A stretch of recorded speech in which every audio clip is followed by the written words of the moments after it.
भगवान गौतम बुद्ध की इन बातों में छिपा है अशांत मन को शांत करने का मंत्र। आप भी जाने, चंचल मन को शांत करना बहुत जरूरी होता है, क्योंकि अशांत मन में कई सवाल होते हैं और यह इधर उधर भटक सकता है।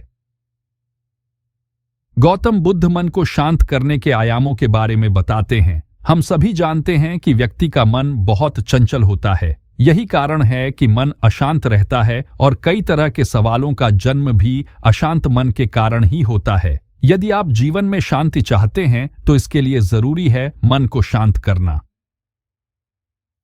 लेकिन मन को शांत कैसे किया जाए? गौतम बुद्ध से जुड़ी इस कहानी के माध्यम से आप जान सकते हैं कि मन को शांत करने का क्या तरीका है। इसमें भगवान गौतम बुद्ध द्वारा मन को शांत करने के आयामों के बारे में बताया गया है।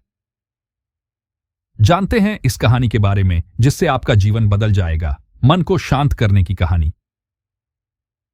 एक बार एक लड़का गौतम बुद्ध के पास जाकर कहता है, मेरे जीवन में बहुत अशांति है, कृपा करके आप मेरा मार्गदर्शन कीजिए जिससे कि मैं इस अशांति से छुटकारा पा सकूं।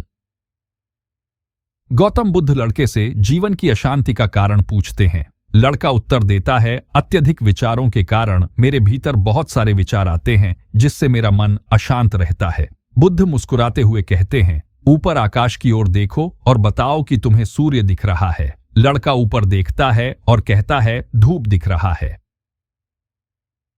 बुद्ध उससे पूछते हैं कि अगर तुम लगातार धूप में खड़े रहोगे तब क्या होगा? वह कहता है, मुझे अत्यधिक गर्मी लगेगी और शरीर में बेचैनी होगी। बुद्ध लड़के से कहते हैं कि अगर धूप में खड़े रहने से तुम्हें गर्मी लगती है तो इसमें दोष किसका है, सूर्य के ताप का या तुम्हारा? लड़का कुछ सोचने के बाद कहता है, इसका जवाब आप भी बताइए। बुद्ध कहते हैं, सूर्य का काम है ताप देना और ताप का काम है गर्मी लगना।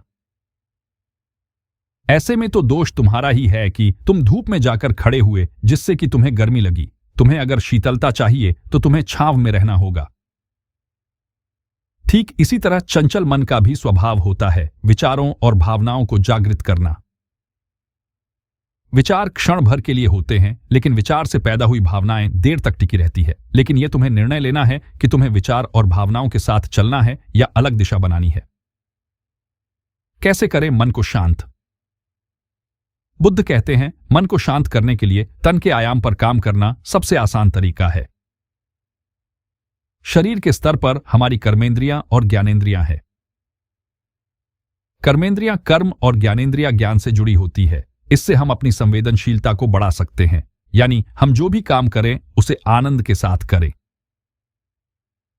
मन के आयाम से हटकर तन के आयाम पर जाने से ही तुम्हारा चित्त शांत होगा। ऐसा करने से तुम मन के आयाम से हटकर शरीर के आयाम पर आ जाओगे। ठीक उसी तरह जैसे तुम धूप से हटकर छांव